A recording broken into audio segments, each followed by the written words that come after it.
Fa riure. M'encanta. Vale, tornem-hi. Però bueno. Vale, i tornem des de dalt, Wait. Moment. Vale, ja.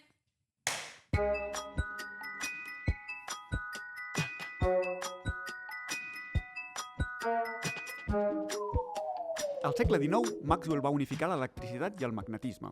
Però què ha fet l'electromagnetisme per tu? Aquí avui parlarem de coneixement que pot semblar inútil, però que ha canviat el món. Ai, estimada Mariona, has vist el vestit nou de la senyora Roca? Diuen que se l'ha fet portar expressament de París i que l'estrenarà per anar al Liceu. Sempre tan presumida, la senyora Roca. I has vist la casa que s'està fent la família Batlló? Quina bajanada, amb aquells balcons que semblen màscares. Segur que no la visitarà mai ningú perquè fa por. No pateixis, Cèlia, que segur que la tiraran a terra d'aquí uns anys. Totalment. Segur, però segur. Ai, arriba un telegrama. Atenció, telegrama d'última hora. Marconi envia un missatge sense fils a través de l'Atlàntic. Neix la ràdio. Com? Sense fils? I com arriba el missatge? Volant com un colom. Amb una mena de màgia, amb bruixeria. Que no és màgia, és ciència. I tot comença amb un misteri que va captivar molts científics. Les ones electromagnètiques.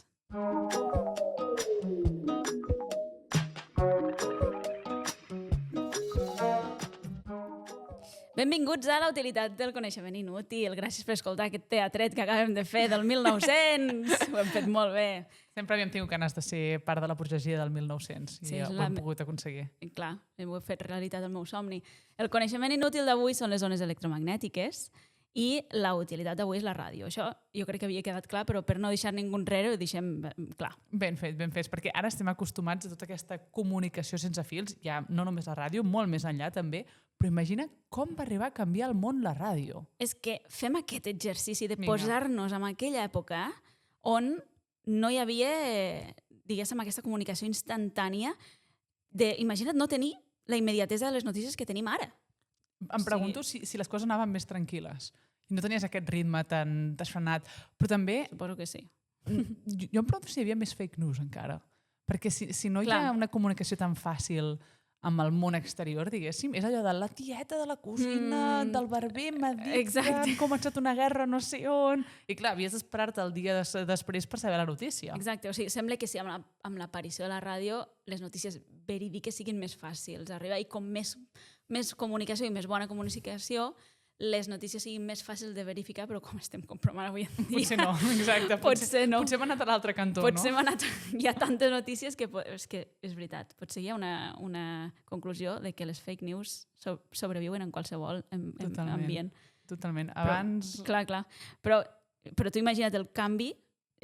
havia de ser un canvi molt bèstia, de no saber totalment. res, d'enterar-te de les coses perquè tu ha dit no sé qui, no sé quantos, o esperar-te a llegir el diari d'un dia per l'altre, a que de cop hi hagi la ràdio que et parli cada dia en directe de les coses que estan passant i a més sense fils, que la tens, jo què sé, al bar o a casa fins i tot. Havia de ser una bruixeria completament. Clar, imagina't. No, a mi el que em flipa és que la primera emissió de ràdio a Espanya és, de fet, Ràdio Barcelona. Ei. Anava a dir Ràdio Bufarull, la ràdio que vull, però Ràdio Barcelona l'any 1924.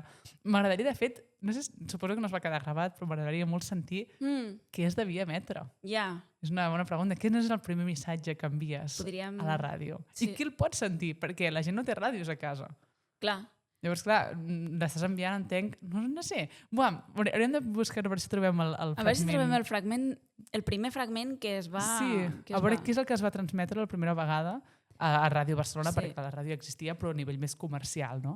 I des de llavors ja no ha parat. Ha passat al menjador de casa o al bar, però la ràdio sempre està donant-nos una mica de soroll al nostre entorn, parlant-nos de notícies, portant-nos discursos famosíssims per la ràdio, música en directe, un valor que pot canviar completament depenent de la persona i de la necessitat. Això passava des de la primera emissió, 1924 a Barcelona, però a mi el que em fascina és que, o sigui, tal com ha avançat les telecomunicacions, totes les facilitats que tenim avui en dia, la tele, directament el mòbil, el tens a la butxaca, pots tenir les notícies, jo què sé, a la palmell de la mà, amb audiovisual, però la ràdio segueix sobrevisquent amb tot aquest ambient.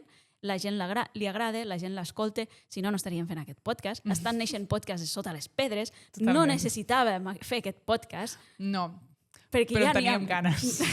n'hi ha per donar i per vendre, però bueno, espero que estiguem aportant El nostre granet de sorra en el món radiofònic, no? Exactament. O sigui, la ràdio és viva. La d'acord? ràdio és viva per molta gent. I això és el que hem preguntat a les xarxes fa unes setmanes per a veure com la gent utilitza avui en dia la ràdio. Llavors, a veure què és el que ens han dit. Cèlia, tu què saps això?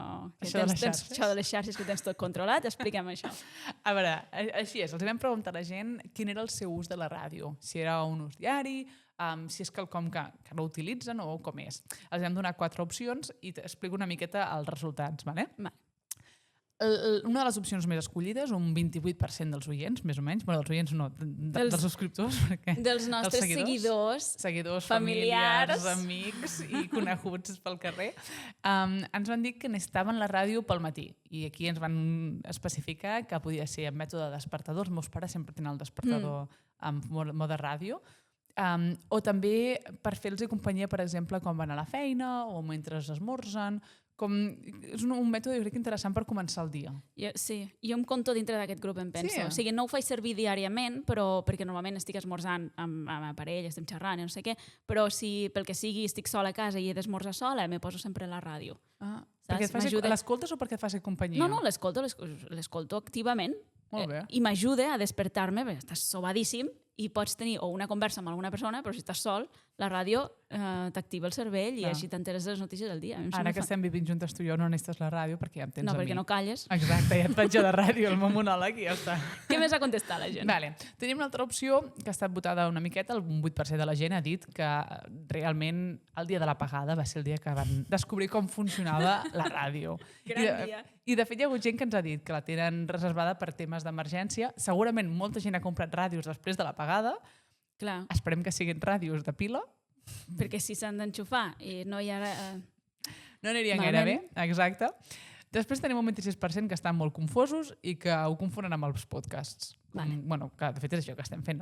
Ràdio no l'estem emetent per ràdios, no serà més aviat podcast. Exacte. Però diuen, això de la ràdio ja queda un altre segle, jo me'n vaig directament al que jo vull, quan ho vull, a la teva mà, i ja està. I els meus preferits, el 38% de gent que diu que són amics amb drets de cuixa. Que això vol dir que no tenen una relació seriosa amb la ràdio, però que de tant en tant... Allò ens veiem una miqueta quan en tinc la necessitat. Jo crec que me'n vaig més cap a aquest percentatge de en alguns moments concrets, alguna aparició que m'interessa, alguna cosa així. De fet, pel que veig, o sigui, és l'opció més popular per poc, un poc marge, però és l'opció més popular dels nostres seguidors. Ja se sap, és que avui en dia la gent no té commitment. La gent avui en dia no... T'acabes de dir que tu veres aquesta opció, home. Què dius ara? També tenim una resposta molt interessant. El Toni del 8 al tot ens pregunta... que ella es pregunta una miqueta com l'ou i la gallina de la biologia, però en el món de la física, que és, què va ser abans, la ràdio l'andròmina o la ràdio l'ona? Home, a veure, la radiolona ja existia. És a dir, a veure, anem-nos a posar una mica en context. La ràdio Andròmeda és un invent, no? És un invent que es diu així per les ones que rep, que són ones electromagnètiques de ràdio, una cosa molt específica que parlarem avui i ja veuràs, com ho entendrem quan acabem aquest podcast, tothom tindrà claríssim que són les ones electromagnètiques i la ràdio. És a dir, que les ones agafen el protagonisme i després ve l'andròmina. Sí, clar, perquè les ones sempre han estat allà, simplement no les havíem descobert fins al segle XIX. I la ràdio, un cop vas descobrir què és la ona, doncs vas inventar un catxarro que es pogués aprofitar d'aquestes ones. I parles de la ràdio, del descobriment de la ràdio que ja és de fa una temporada, però les ones electromagnètiques continuen sent un camp de recerca superpuntera i de fet tenim la sort a Catalunya de tenir un institut supercanyero que és l'Institut de Ciències Fotòniques. I hem pogut portar el seu director, Lluís Torné i Sabata, que entri. Que passi, que li prepararem un te. No. No passarà. No passarà cap aquí perquè no l'hem pogut portar a Dresden. Simplement li vaig fer una entrevista i ara el sentirem. No ha vingut aquí a Alemanya. Escolta, li vaig preguntar com se va interessar per la fotònica quan va estudiar. Ell va estudiar física i li vaig preguntar per què, com li va picar el coquet. Però quan vaig a dintre hi ha una cosa que em va agradar moltíssim d'aquesta part de la física i de la ciència, és que és una cosa molt universal. És una d'aquelles parts de la ciència que, primera, és molt profunda, té connexions amb parts de la física molt, molt profundes, i també té aplicacions a tots els àmbits, perquè la llum avui en dia es fa servir essencialment per tot. I això és una cosa que em va fascinar i em va interessar molt. A més, una cosa que em va agradar molt de la llum, que de fet lliga molt amb el meu currículum, és que vaig poder crear l'ICFO, que de fet és el que m'ha fet molt feliç a la vida, crear una entitat on molta gent fa recerca, en particular amb coses que tenen a veure amb la llum. No? És la llum, és un home que és la llum de l'àmbit de la llum, veig? Per tant, la llum... Porta la llum al cor, aquest home. Sí, però pregunta potser una mica tonta. En Lluís està parlant de la llum i hem començat parlant de la ràdio. Vale, és veritat. Pot semblar dues coses diferents, però no ho són. Tant la llum com la ràdio són part d'un mateix fenomen, que són les ones electromagnètiques. De vegades es fa servir llum com a sinònim d'ones electromagnètiques, no? Però en realitat la llum seria de tot, ara ho veurem, de tot l'espectre electromagnètic, només el que podem captar amb els ulls. Però és a dir, que a vegades parlarem de llum com qui parla d'ones electromagnètiques, com si fossin sinònims. Exacte, però abans, o sigui, com que tenim el Lluís aquí, vale? Metafòricament, no passarà per aquí. No li hem donat un té? No li hem donat un té, però aclarim ben bé què és la llum, vale? I això ens ajudarà a entendre també, al final, què són les ones electromagnètiques. Què és la llum depèn una mica del context amb el que tu preguntis. Si tu tractes en un context on hi ha molta llum,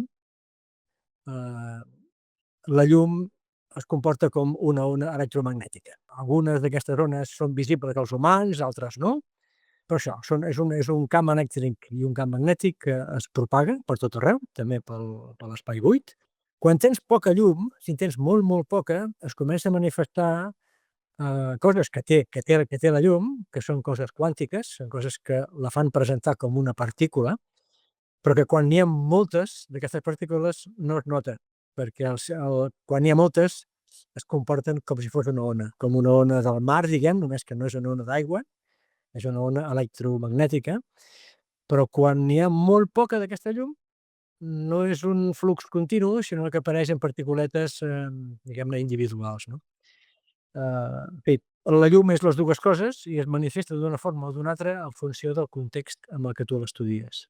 M'encanta aquesta dualitat i m'encanta la metàfora amb l'aigua i les gotes, no? Com formar ones, però també són partícules al final. Exacte. Que xula aquesta connexió amb la quàntica, no me l'esperava.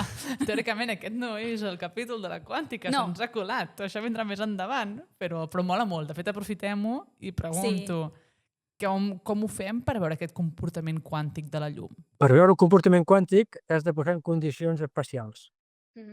Perquè normalment a la vida quotidiana on hi ha llum, hi ha moltíssima llum, hi ha molts fotons i per tant tu no els veus, no els veus de forma individual, diguem, és com un riu, no? Que està ple de gotes d'aigua, però tu no notes les gotes, tu notes el flux d'aigua, diguem. Per veure les gotetes, els fotons, t'has de posar en condicions que siguin especials, diguem. Per que arriben com a partícules, tampoc no tant, no? Però per veure que es comporten realment com objectes quàntics, t'has de posar en condicions especials. Són condicions molt especials, vale? O sigui, que aconsegueixen ells a l'ICFO, al seu laboratori, però clar, tu i jo no les podem experimentar. Controlant moltes variables, entenc. Fent un lloc especial per poder... Exacte, controlant molt quin tipus de llum, quina energia porta aquesta llum, no sé, vull dir, condicions extremes. Un llarg etcètera. Laboratori total. Llavors, avui nosaltres aquí ens quedarem amb la llum com una ona electromagnètica. Llavors, precisament per això ens hem de preguntar, doncs, què són les ones electromagnètiques? Tothom coneix els fenòmens elèctrics, que són els del corrent elèctric, i els fenòmens magnètics, que són els dels imants. Aquests fenòmens elèctrics i magnètics, corrent elèctric i la força que fan els imants, estan associats a un concepte abstracte que es diu camp elèctric i camp magnètic. Doncs la barreja d'aquests dos camps, quan aquests dos camps es barregen, quan aquests fenòmens es barregen, els fenòmens elèctrics i els fenòmens magnètics, quan tenen variacions, poden produir camps magnètics i camps elèctrics que es propaguen per l'espai, inclús per l'espai buit, i que tenen forma d'ones. Tenen forma d'ones igual que les ones del mar, igual que les ones sonores, només que a les ones del mar el que es propaga, el que es mou és l'aigua, a les ones sonores el que es propaga és matèria, és l'aire i la matèria, i per això el so es propaga, i ones electromagnètiques es propaga el camp elèctric i magnètic, que és un concepte, diguem, abstracte, no? Vale. És com a bola de drac, quan fan fusió, i llavors el camp elèctric i el camp magnètic formen l'electromagnètic. És exactament així, però no. Però gens. Però té res a veure. Però no té res a veure. Calla. Deixa'm continuar parlant que t'explico. És massa abstracte. És molt abstracte. No, tens raó, perquè això de... El concepte de camp elèctric, camp magnètic, camp gravitatori, o sigui, el concepte de camp és un concepte que s'utilitza molt en física, que s'introdueix cap al batxillerat, i jo recordo quan feia batxillerat em va flipar moltíssim, però em va costar molt d'entendre què volia dir això. No sé si tu vas fer física al batxillerat. Sí, i tant, vaig fer física a la CEL i tot. És veritat, m'ho vas dir l'altre dia. I recordes el concepte de camp? Sí, de camp magnètic i tot plegat, però és difícil És que jo quan ens allunyem de la pilota que fa boingui i puc veure on acaba, costa imaginar-m'ho. T'intento fer una imatge mental, vale? Per a veure si t'ajuda. Doncs quan has dit lo de la pilota boingui, és que estàs seguint... O sigui, ara estem amb el camp gravitatori, no? Perquè estàs fent caure una pilota. O sigui, ens allunyem una mica de l'electromagnetisme, no? Però només per entendre el concepte de camp. Molt ràpid. Vale. Ara tornem. Doncs la Terra genera un camp gravitatori. Tu quan deixes anar una pilota que té una certa massa, caurà seguint una línia, una trajectòria. Aquesta línia és el que n'acabem dient línia de camp. Vale? Llavors això també passa amb les càrregues elèctriques. Si tu tens una càrrega elèctrica també hi ha unes línies de camp elèctric, que és la línia que seguiria una pilota carregada positivament si la deixes caure. Vale. I magnètic igual. I el magnètic igual. Llavors aquests camps tenen unes propietats que, com molt bé explicat el Lluís, quan vibren se poden propagar, i això són les ones electromagnètiques. O sigui, tenim una ona que fa vibrar camps elèctrics i magnètics, que a veure, que això és molt abstracte, però és el que ens ajuda a entendre quina és la naturalesa de les ones de ràdio i més enllà. Aquestes ones són ones molt especials perquè a l'espai buit viatgen totes a la mateixa velocitat, totes, 300.000 quilòmetres per segon, i n'hi ha de molts tipus. Hi ha ones que són molt llargues, són molt grans. La distància entre les crestes de les ones és molt llarga, com les ones de ràdio. Les ones de FM que sentim a la ràdio, les distàncies entre les crestes són alguns centímetres. El wifi que tenim a internet són ones d'aquestes també. La distància entre crestes llavors ja és més petita. Les ones infrarroges també són ones electromagnètiques encara més petites. Les ones visibles, que són la llum, aquestes són ones en les que la distància entre crestes són mil·lèsimes de mil·límetre. Les ones ultravioletes, els rajos X, tot això són ones electromagnètiques que a l'espai buit són totes iguals, només que són diferents per la mida que tenen i per l'energia que transporten. O sigui, el wifi, la llum, les ones de ràdio, infrarrojos, microones, rajos X, tot són ones electromagnètiques. I te m'has tornat a colar amb rajos X. Compte que tornem a entrar en altres capítols. No, Niona, sisplau. Igual. Aquest capítol l'estem abarcant tot. Ho està tocant tot, sí. Però no s'assemblen gens de mica. Vull dir, jo la ràdio l'escolto, el microones m'escalfa el menjar, i el wifi, si tinc sort, em porta el Netflix. Em porta el Netflix a la pantalla. Sí, perquè, és a dir, totes les ones transporten energia, però també poden transportar informació. Llavors nosaltres tenim màquines o aparells com la ràdio mateix, que el que fa és agafar aquesta informació a través de les ones i traduir-la amb les ones electromagnètiques, traduir-la amb, per exemple, ones sonores. Fa vibrar una membrana, que és l'altaveu per on surt el so, i t'arriba a les teves orelles. En realitat és un fa com un canvi de sentits, no? Perquè tu les ones electromagnètiques les pots veure, l'òrgan que tens al teu cos per a detectar ones electromagnètiques són els ulls, O certes ones electromagnètiques, certes, les visibles. però la ràdio la captes per l'orella, l'escoltes. Llavors aquest aparell Tu tradueix a un altre dels nostres Tradueix, sentits que sí que podem captar. exacte, ones electromagnètiques a ones sonores. Ones que Mhm. podries veure a ones que escoltes. Vale, totes aquestes zones viatgen igual. Viatgen igual, no necessiten res, ni fils, ni aires, ni cap suport. Poden viatjar pel buit, és igual que la llum del sol que viatja a través del buit de l'espai i t'arriba a la Terra. Doncs això, viatgen... Que podríem enviar un missatge interestel·lar a través del buit de l'univers en Ho hem un fet. altre... Com que ho hem fet? Com que ho hem Ho hem fet? fet, això! Capítol del Keki, Número... número no me'n recordo, Bueno, mireu-vos tota la temporada. Temporada 1 del Keki, a Descobriu. Trescat. Descriviu quin capítol és i poseu-nos-ho als comentaris. Totes viatgen igual, ¿vale? El missatge que vam enviar amb el Keki també viatja igual i viatja a 300.000 km per segon. Pinyeu. Ho trobo molt bèstia, perquè m'estic imaginant que estem envoltades ara mateix, en aquesta habitació que jo veig la llum, veig els 35.000 focus que hem posat per tota l'habitació, però estem envoltades realment de missatges, estem envoltades de músiques, Literalment. fins i tot és que de missatges xifrats jo què sé, del govern, Que no coneixes. secrets que no coneixes, d'idiomes que no coneixem, vídeos, estan passant al través nostre. Sí. És una borrada. Estem literalment nadant en una sopa d'ones invisibles i tot és gràcies al mateix principi físic. Ho trobo preciós. Mm.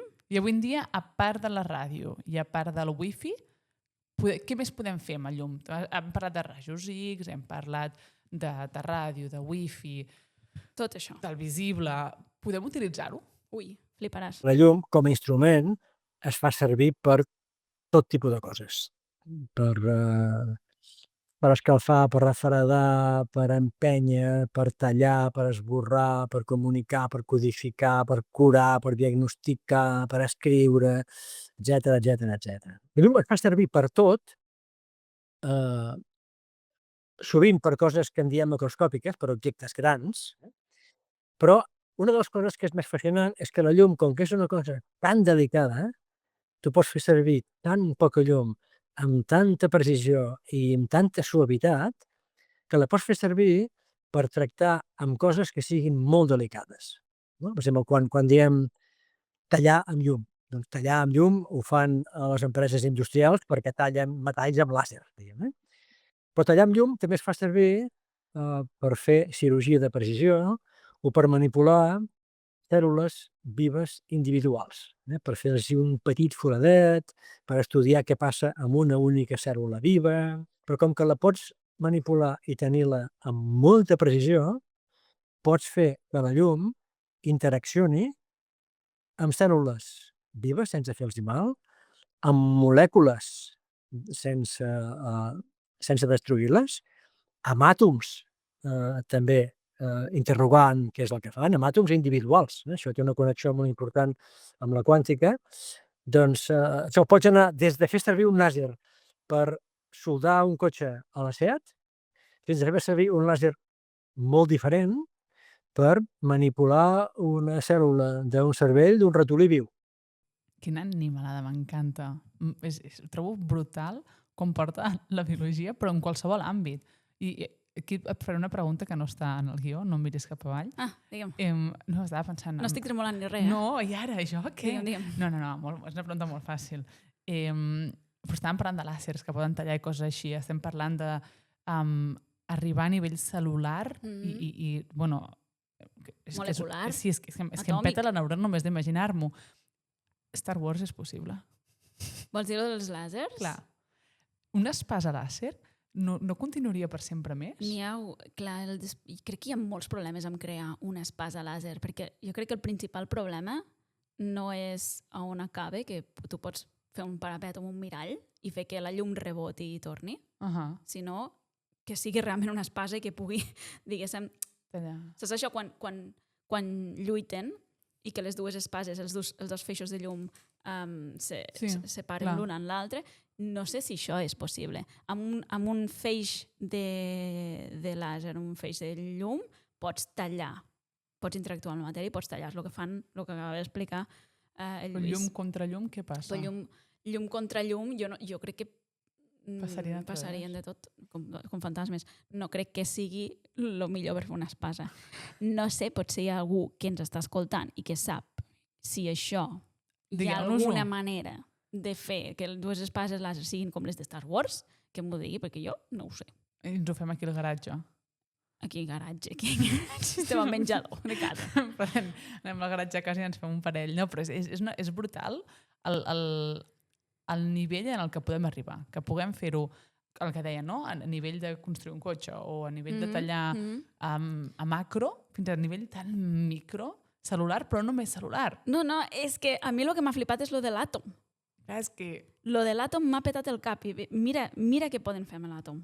La llum, si tu tries la llum del color adequat, amb la potència adequada, adaptada a l'àtom concret, pots atrapar àtoms. Fas que aquells àtoms quedin atrapats una mica com allò de l'ou com balla, no? que es fa a Barcelona. Has de triar la llum que toqui, molt poca llum, la potència adequada, el color que toqui, la forma adequada, però pots fer que un sol àtom es quedi atrapat al voltant d'aquella llum. L'ou seria l'àtom i l'aigua a la llum? Exacte. O sigui, un feix. Estic imaginant un feix de llum que atrapa... Xorro. Un feix de llum que atrapa un àtom. Oh, m'encanta! És fort, això. La idea d'atrapar la idea d'atrapar qualsevol cosa amb llum ja em sembla una animalada. La idea d'atrapar un àtom amb llum Un sol va àtom. 3 passos més enllà i fa un salt mortal al revers. És brutal. Sembla ciència-ficció. Sí. Crec que ha arribat el moment de fer-nos la pregunta. És el primer cop que ens fem aquesta pregunta en el podcast, però no serà l'última. I la pregunta és, com hem arribat fins aquí?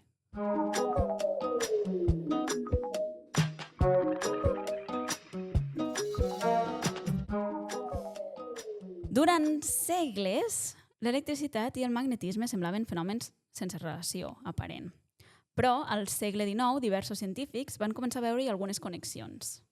Estic parlant de científics de la talla de Ørsted, Ampère, Faraday, Gauss i més, però només un geni podria fer el pas definitiu que forjaria la teoria de l'electromagnetisme. Estic ara mateix parlant tots drets amb la mà al cor.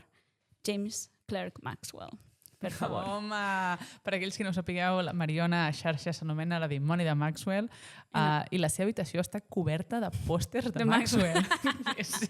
Té tasses amb la seva cara de merchandising. Expliquis aquestes intimitats. Ui, perdó. De fet, ho tallarem, no patiu. Tinc unes calces que porten la cara de Maxwell. Tot comença a Copenhagen, 1820. El primer protagonista de la història és Hans Christian Ørsted. Cèlia, tu que has viscut a Copenhagen, com es pronuncia Ørsted correctament? Pensa que la primera O de Ørsted és una O barrada, saps? Vale. És així com molt Ørsted. Com s'ha de pronunciar? I TED és T-E-D? Sí, O barrada R-S-T-E-D. Vale. Ørsted. El meu problema és que jo suec encara, però en danès, jo crec que sonaria així. Ah, vale. Perquè doncs el danès... A partir d'ara faré així. El danès sona a persona que porta 3 hamburgueses a la boca i acaba de beure 1 litre de vodka. Pues se voler insultar a cap nacionalitat aquí, No crec que hi hagi cap A danès partir que d'ara ens digues escolti. i ja està. Vale, doncs, un apassionat de la natura i gran mestre en una està en una classe, d'acord? I està fent una demostració amb corrent elèctric. Sobre la taula, un cable i, per casualitat, una brúixola a prop. Ørsted connecta el corrent del cable i l'agulla de la brúixola es mou. Un petit moviment de l'agulla, però que significava una cosa gegant. L'electricitat podia crear magnetisme. Ørsted havia obert la porta a una nova física. I això va donar una idea molt bèstia de l'origen de la força magnètica, que és bastant més enrevessat que l'origen de la força elèctrica. T'explico. Sí. Tu has fet mai aquell experiment d'agafar un globus, de fregar-lo al jersei i caçar... Exacte. Sí. Paperets? Ho has fet mai, això? Ho has fet? De fet, l'he fet... Tenia una manta que tenia moltíssima electricitat estàtica i quan estava a les fosques ho tocava però llavors feia espurnes. Oh! I podia veure i pensava, bueno, això acabarà amb incendi. No va acabar mai amb incendis. No, per sort no. Per sort no. Doncs això el que indica és que les càrregues, tu el que estàs fent al fregar és carregar. Llavors les càrregues són l'origen de la força elèctrica, del camp elèctric. Però l'experiment d'Ørsted el que diu és que les càrregues en moviment, les que passaven pel cable, són origen de força magnètica, de camp magnètic. Càrregues quietes fan camp elèctric, càrregues en moviment fan camp magnètic. Vale. Això, aquí entra en joc un francès, André-Marie Ampère, un matemàtic. Ampère? Ampère. Com contem a l'electricitat, amb Claro. ampers? És això? Home, clar. Hombre, conegudíssim. conegudíssim. Bueno, cada diumenge ve a sopar a casa. Clar, sí senyora. Doncs el senyor Ampère, un matemàtic francès brillant, obsessiu, autodidacte, de fet, no va anar mai a escola. Atenció, no va anar mai a I escola. estem parlant de 1800 i pico, eh? Estem parlant de 1000... sí. Que en aquella època no és que tu busquessis a 1820. internet i diguessis, m'he mirat un vídeo a YouTube i he après d'això. No, era buscar-t'ho. Buscar-se la vida. I diuen que es podia passar hores i hores pensant en silenci, resolent equacions mentalment. Un autèntic friqui. I un geni. I ho dius orgullosa. No, Autèntic ho trobo bé, friqui. ho trobo bé, ho trobo molt bé. Llavors, quan Ampère s'assabenta d'aquest descobriment d'Ørsted, que va fer per casualitat amb una classe, imagina't estar fent una classe i descobrir una llei de la natura per És casualitat. molt serendipitat, això. Molt bèstia. Doncs, evidentment, Ampère s'hi obsessiona, s'hi llança de cap. Llavors, pregunta per tu, Cèlia, aviam. Ørsted, vale? Sí. Va fer moure una miqueteta, una agulla imantada, la de la brúixola, amb un cable que hi passava corrent. No? Tu com ho faries per amplificar l'efecte i moure molt l'agulla? Et dono opcions. Vale? Amplificar l'efecte. Vale. Opció A, fent passar més corrent pel cable. Opció B, enrotllant el cable amb espiral. Opció C, apropant el cable a l'agulla imantada. No puc fer tots tres i alguna cosa segur que funcionarà? A veure, trien una. A veure què Vale, passa. trio una. A mi no sé per què, no en tinc ni idea, perquè inicialment he pensat passar més corrent o apropa-ho més. Llavors penso, tria l'opció que menys òbvia et semblaria, que és enrotllar-ho. Enrotllar-ho. Perquè a més em fa pensar en les bobines aquestes enrotllades i dic Vas alguna bé, cosa, vas bé. alguna raó hi ha d'haver amb aquest enrotllat. Vas No sé bé, quina raó. Cèlia, m'agrada. És enrotllat? Són totes tres. No! Molt bé, Que molt bé. dolenta! M'has fet escollir, tramposa. T'he fet escollir, tens raó. Oh. No, però són totes tres. Llavors, Ampère el que va fer va ser donar forma matemàtica amb aquesta idea d'Ørsted i va entendre que el corrent elèctric crea un camp magnètic, genera un camp magnètic. I si enrotlles el cable amb espiral, cada volta, els camps magnètics que genera cada volta se van sumant. És per això que podries amplificar l'efecte. Perquè estàs creant camps magnètics, diguéssim, com Cada volta és un imantet petit i el sumes al següent, al següent, al següent. Vale? I això precisament és el que tu tenies al cap, que és el principi físic de qualsevol electroimant. Sí. Tu quants electroimants fas servir al dia a dia? Bueno, quan em llevo, quan vaig a dormir... Normalment quan menjo intento evitar-los perquè si no el meu cos es desregula, saps? No paeixes bé els electroimants.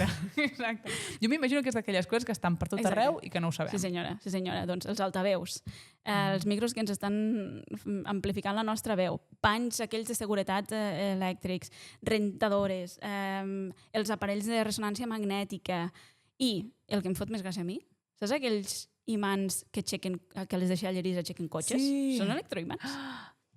Que guai. Són xulos, De fet, estava pensant, també a vegades quan venen a buscar la brossa, a vegades és moviment metàl·lic, però depèn del país ho tenen amb imant també. Ah, sí? Sí, jo diria que sí. Deu ser un electroimant també. Que La gràcia xulo. de l'electroimant és que el pots enxufar i desenxufar. Ah, llavors si no Saps? està endollat, com que no passa electricitat, no tens el magnetisme. Exacte. Per exemple, a les cambres... Què passa? No, estava pensant, segur que en una pel·li d'aquestes X-Men contra el Magneto utilitzen un d'aquests electroimants per quedar-li en plan... Com que té l'esquelet de... Segur que segur. L'electromagneto. No l'electromagneto, no, el magneto normal i corrent. Tu has vist X-Men? És que no l'he vist. Vale. Hi ha un que és un Perdó. X-Men, ara com la Lee, que és el magneto, que té com tot el cos, és un imant, és tot metall, jo diria, llavors és Vale. superfort. I llavors una manera de guanyar-lo és obrint un imant molt fort i llavors... Plop, I no es sí pot queda moure. enganxat. I jo diria que és un electroimant, ara que penso. un perquè pots electromagnetisme. engegar i... Sí. Jo diria que sí. Bueno, ja ho buscarem. Ja ho buscarem. Ara potser acabem de fer enfadar la meitat del món Però no passarà res. És igual. La qüestió és que parlin de nosaltres, Estem encara que sigui aprenent. malament. Estem aprenent. A veure, deixem França, vale? Hem parlat d'Ampère. Deixem França. Ara deixem França i anem a Londres. Michael Faraday, des del seu petit laboratori, va un pas més enllà i pensa, si l'electricitat pot generar magnetisme, es pot fer el camí invers? Tu què creus, Cèlia? Es pot fer el camí invers? I un imant pot generar electricitat? No ho sé. Per què no? Per què no? Per què no? Provem-ho. Doncs això és el que va descobrir Faraday. I així, amb aquesta actitud, com la que has dit tu, Clar que és la que sí. tenia Faraday i és exactament el que va descobrir. Llavors, t'explico una mica. Com generaries? Te monto un circuit aquí elèctric davant teu, ¿vale? Tu tens una bombilla Vale. i un cable que surt de la bombilla i torna a la bombilla. Vale. Bombeta. Sí, anava a dir, jo li dic bombeta, però no m'he tret a dir-te Anem res a que dir no fos bombeta. lleidatà i aquí No. estiguen liant-la. La diferència entre un barmarisme i un lleidatanisme. És que no se sap mai. És fina, a vegades. Jo no m'atreveixo. Tens una bombeta i un circuit tancat, on Vale. només hi passa un cable amb loop. Vale? No el pots connectar amb cap bateria, cap pila, no el pots endollar enlloc. Com encendries la llum de la bombeta? Si poso dos imants que no s'estimin, puc generar alguna cosa allà? Bueno, m'ha semblat molt olla. A veure, els imants no s'estimen. No. Aquí tenim camps magnètics. Vale, L'amor vale, no hi vale. pinta res. No hi pinta res. Marxem del camp de l'amor. Posaria un camp magnètic per tal de crear electricitat. Molt bé, aquesta resposta tan genèrica vol dir no en tens ni Com remota es idea. nota, com es nota que ets professora? Merda. T'he pillat. Sí, a veure, és amb un imant, evidentment. Doncs tu agafes el loop que has creat amb el cable i ara agafes un imant i el fas passar per dins del loop, ¿vale? Vale. El mous per allí, generaràs corrent i encendràs la bombeta. M'ha patat la neurona, no tinc ni idea del que acabes de dir. Vale, això se'n diu inducció electromagnètica. És el que va descobrir Faraday, ¿vale? No és la inducció dels meus pots de cuina. Els meus pots de cuina funcionen amb inducció. Sí. Això és això? Sí, és això. Hombre, tu! És. Mira, tot torna a la cuina. Sí, o sigui, tens un camp magnètic que està variant per dins d'un loop... Llavors sí que és electricitat. Sí, exactament. Això se'n diu inducció perquè indueix corrent elèctric a través Vale. d'un camp magnètic que es mou. Però s'ha de moure, sempre hi ha alguna cosa que es mou. Les carres se mouen, l'imant se mou. Si no se mou, no van bé les coses.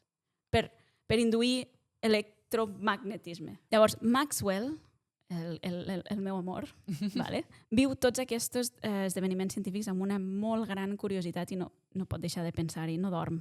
És un escocès jove, tímid, despentinat i amb un cervell privilegiat. No es nota ni res que hi tens un crash Tinc com un una crash catedral. total. 1865, Maxwell recull totes aquestes observacions i ho converteix en 4 equacions que ho expliquen absolutament tot.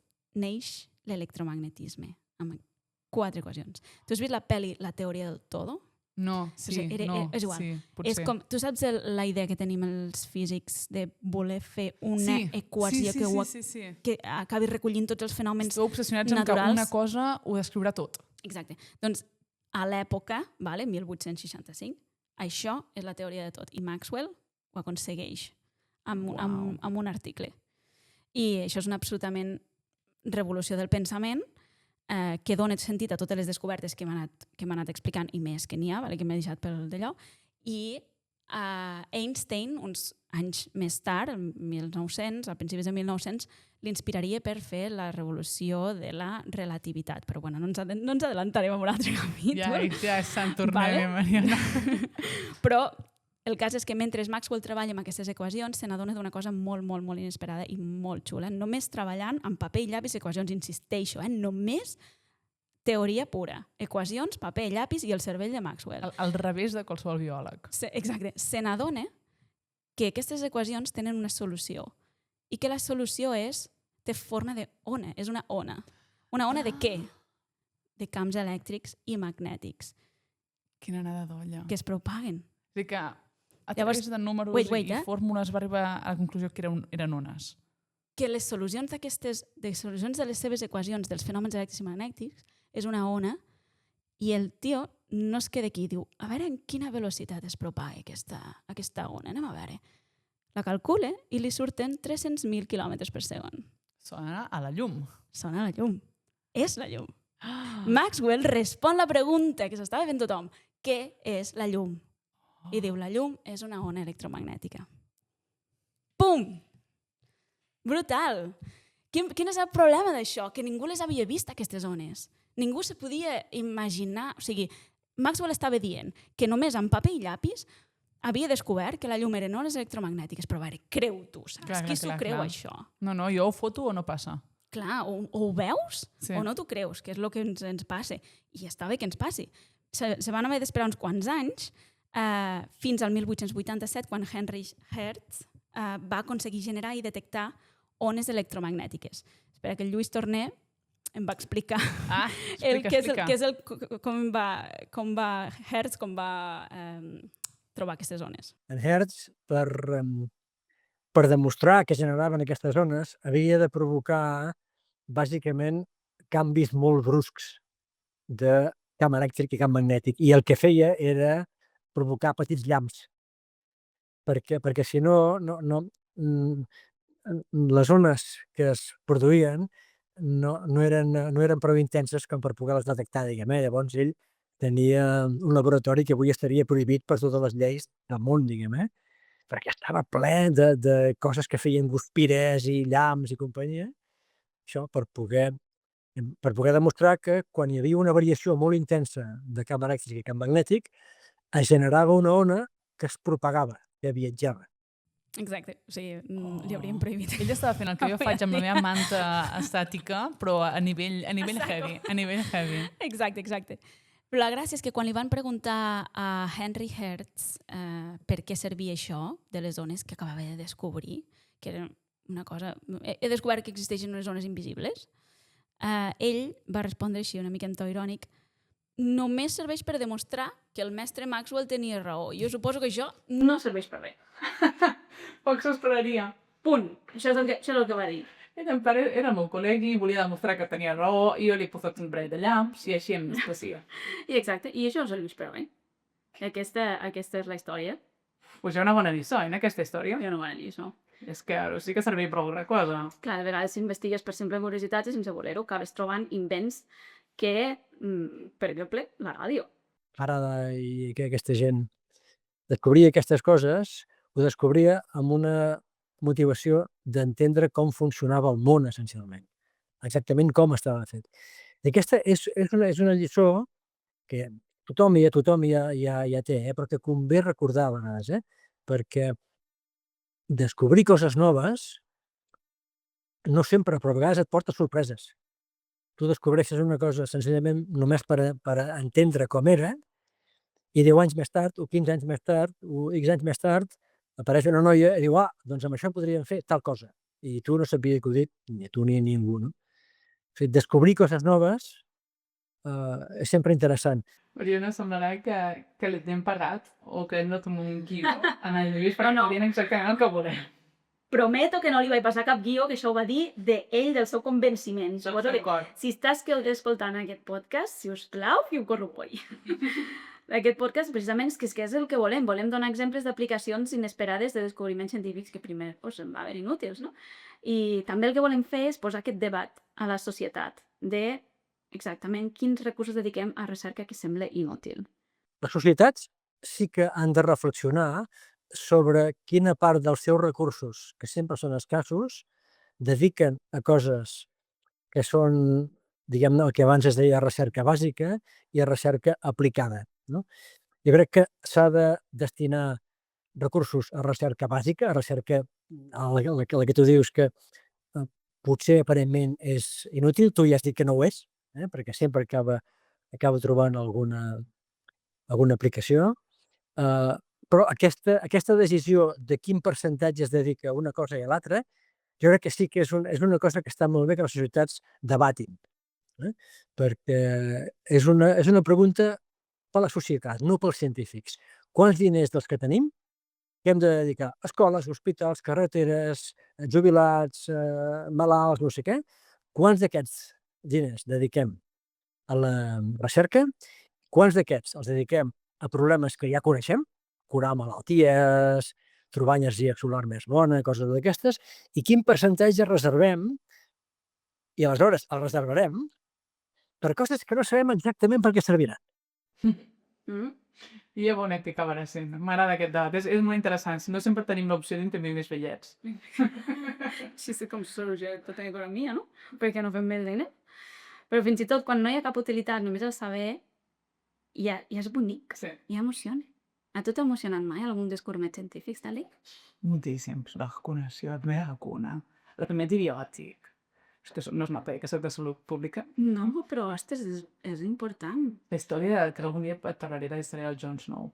No el de la cara... No, nothing. No l'he dit mai, la sèrie. No! No, Jon Snow el real, és el de la història. Algun dia l'explicaré, també és super bonica. Vale, que dependem. Hola, molt bé. Lluís, li vaig preguntar i em va contestar això. A nivell purament científic, el que em va impactar més de la meva formació física és una cosa amb la que no he treballat mai, perquè em va impactar molt, que justament és la relativitat general d'Einstein. Tu tenies una equació a la pissarra, complicada, que et descrivia l'univers en el seu conjunt. Ostres, jo recordo que vaig estar algunes nits que no podia dormir pensant en aquella equació.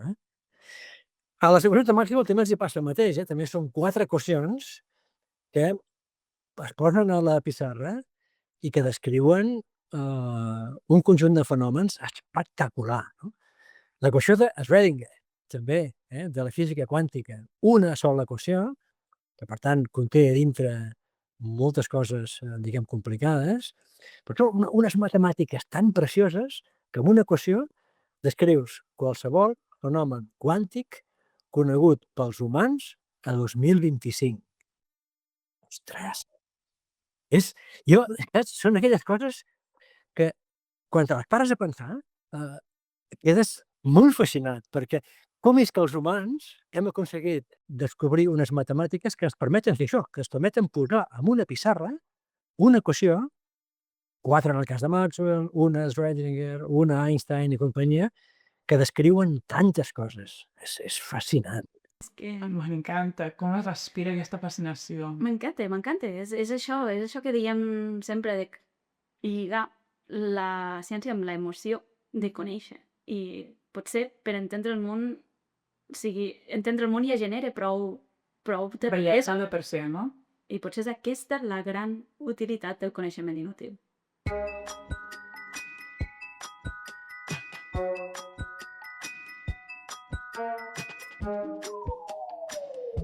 Gràcies per escoltar La utilitat del coneixement inútil. No oblidis de seguir-nos a les xarxes @ladimoni_de_maxwell i @soctastolletes. I també a la plataforma @neurofregides, on trobareu molts més continguts i divulgadors científics. Aquest podcast ha estat possible gràcies al suport de la Fundació Catalana per la Recerca i la Innovació. Fins un altre capítol.